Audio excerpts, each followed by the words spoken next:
नमस्कार मंडळी, healthy food कट्ट्यावर सगळ्यांचं खूप स्वागत। मला असं वाटतं सगळ्यात जास्त आवडते जर कुठले सगळ्यांचे लाडू असतील, सगळ्यात जास्त डिमांडिंग जर लाडू कुठले असतील तर ते असतात रवा आणि ओल्या खोबऱ्याचे लाडू, म्हणजे रवा आणि नारळाचे लाडू। पण त्याचबरोबर बऱ्याच जणांना असं वाटतं की तो पाक जमत नाही आणि मग त्याच्यामुळे पटकन कुणी करायला जात नाही। पण मी आज तुम्हाला अगदी सोप्या टिप्स सांगणार आहे पाकासाठीच्या। अजिबात आपला लाडू बिघडत नाही आणि जरी बिघडला तरी सुद्धा तो अजिबात काही त्याच्यामध्ये कमतरता न राहता तो सुधारता येतो। जरी पाक पक्का झालेला असू दे किंवा कच्चा झालेला असू दे, तर त्याच्यासाठी मी हा 400 ग्रॅम रवा घेतलेला आहे। 400 ग्रॅम म्हणजे साधारण ही अशी मोठा बाउलच्या आकाराची वाटी आहे। तर त्याच्यानी मी साधारण एक 1.5-2 वाट्या याच्यानी झालेला आहे हा रवा। मोजून जर आपण रवा घेतला ना, जर शक्य असेल तर, म्हणजे साखर आणि रवा जर वजनाने मोजून घेतला तर त्याची गोडी अगदी बरोबर होते। तर काय करायचं, रवा सगळ्यात महत्त्वाचं म्हणजे रव्याचे लाडू करताना, कुठलेही लाडू करताना कढई जी आहे ती जाड बुडाची घ्यायची आणि शक्यतो मोठी घ्यायची, म्हणजे आपल्याला भरभर रवा भाजता येतो। फक्त गॅस मात्र मोठा करायचा नाही। जर मोठ्या गॅसवर लाडू भाजले तर रवा लवकर लाल होतो आणि मग त्याचे लाडू चांगले होत नाहीत।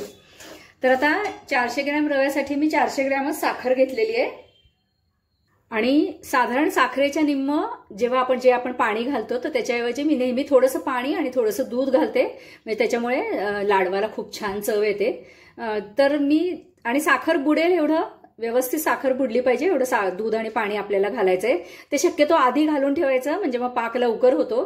तर एकीकडे मी हा पाक करायला ठेवते आणि एकीकडे आपण रवा भाजत राहू। मंद गॅसवर रवा भाजायचा आहे, अजिबात गॅस मोठा नाही करायचा। आणि या 400 ग्रॅम रवासाठी मी हे साधारण 100 ग्रॅम तूप घेतलेलं आहे। 400 ग्रॅम रव्याला 100 ग्रॅम तूप पुरेसं होतं। रवा छान भाजला जातो आणि लाडू सुद्धा छान होतात।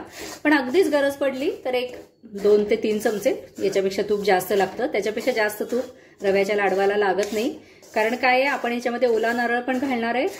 आता ओला नारळ घालून लाडू केले की बऱ्याच जणांना असं वाटतं की ते लवकर संपवावे लागतात, ते जास्त दिवस टिकत नाहीत।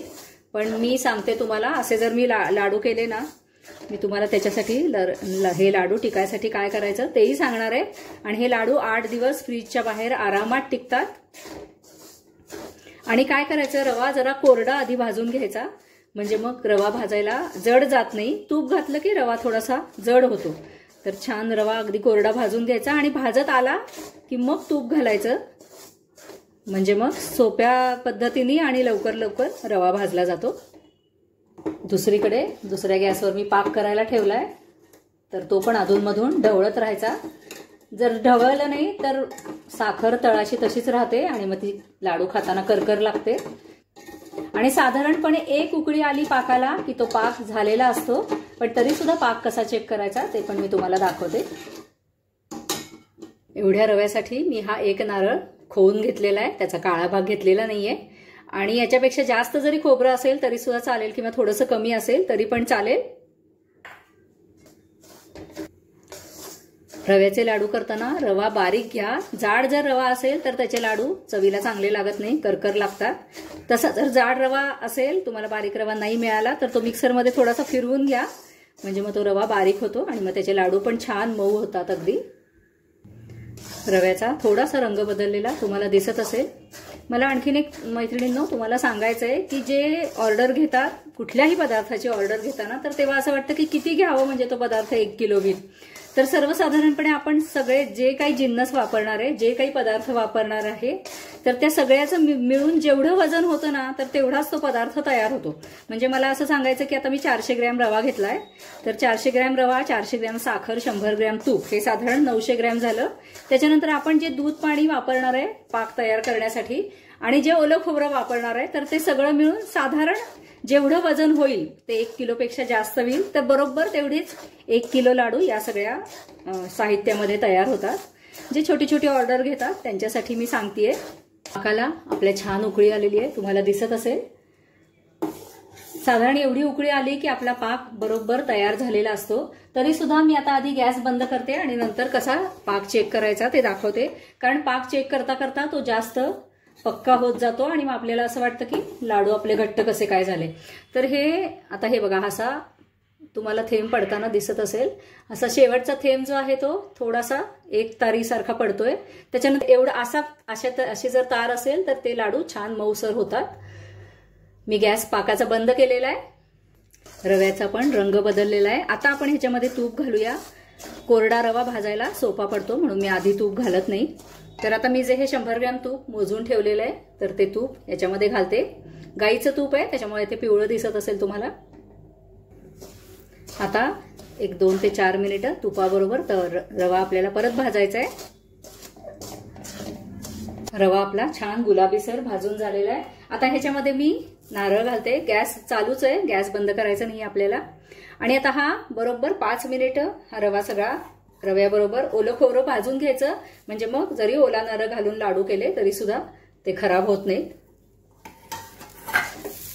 आता जर गरज असेल तर 1-2 चमचे तूप घालूया. आधी हे सगळं छान मिक्स करून घेते.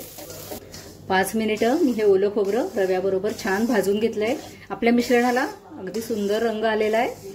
आता आपण आधी रव्याचा गॅस बंद करूया. पाक पण आपला गरम आहे. जर गॅस चालू असताना पाक जर ओतला तर तो एखाद्या वेळेला उडून अंगावर यायची शक्यता असते. तर एक गॅस बंद करून 1 मिनिटभर फक्त थांबायचं, जास्त नाही. आपण जे दूध घातलं होतं त्याच्यामुळे मिश्रण थोडंसं असं फुटल्यासारखं दिसतं, पण काही हरकत नाही, चव त्याची खूप छान येते. तर आता हा पाक आपण याच्यामध्ये घालणार आहे. 1 मिनिट झालाय मी गॅस बंद करून. आता ह्याच्यामध्ये काय करायचं, थोडा पाक जो आहे हा तसाच शिल्लक ठेवायचा. सगळा पाक एकदम घालायचा नाही. हा चांगला व्यवस्थित मिक्स करून घ्यायचा. याच्या आधी जे मी पाकाचे लाडू, रवा बेसनाचे लाडू वगैरे सांगितले होते किंवा रव्याचे लाडू पण सांगितले होते, त्याच्यामध्ये पण मी या सगळ्या टिप्स सांगितलेल्या आहेत. पण काही नवीन व्ह्युअर्ससाठी मी परत एकदा सांगतेय. हे छान व्यवस्थित मिक्स करून आपल्याला एक 5 मिनिट वाट बघायची आहे. जर आपला पाक कच्चा झालेला असेल तर हे असं मिश्रण घट्ट होतच नाही. जरी आपण थोडा पाक जरी सुद्धा घातला तरी सुद्धा ते मिश्रण पातळच राहतं. तर हे बघा, हे मिश्रण छान घट्ट आत्ताच झालेलं आहे. याचा अर्थ आपला पाक बरोबर झालेला आहे. कुणाकुणाला असं वाटतं गरम याच्यामध्ये वेलदोड्याची पूड घातली तर वास त्याचा टिकत नाही. तर तसं जर तुम्हाला वाटत असेल तर तुम्ही नंतर घाला. पण असं आत्ता गरम याच्यामध्ये घातलं की वेलदोड्याची पूड छान मिक्स होते. सगळा पाक मी अजूनही घातलेला नाहीये. जरा 2 मिनिट वाट बघून मग मी उरलेला पाक घालणार आहे. 5 मिनिट झालेली आहेत आणि हे आपलं मिश्रण व्यवस्थित घट्ट झालेलं आहे. पण याच्यामध्ये अजून आपल्याला पाक घालायचा आहे. हा उरलेला पाक मी आता घालणार आहे. पण आता काय होतं, तोपर्यंत पाकाचं टेम्परेचर थोडंसं कमी झालेलं असतं.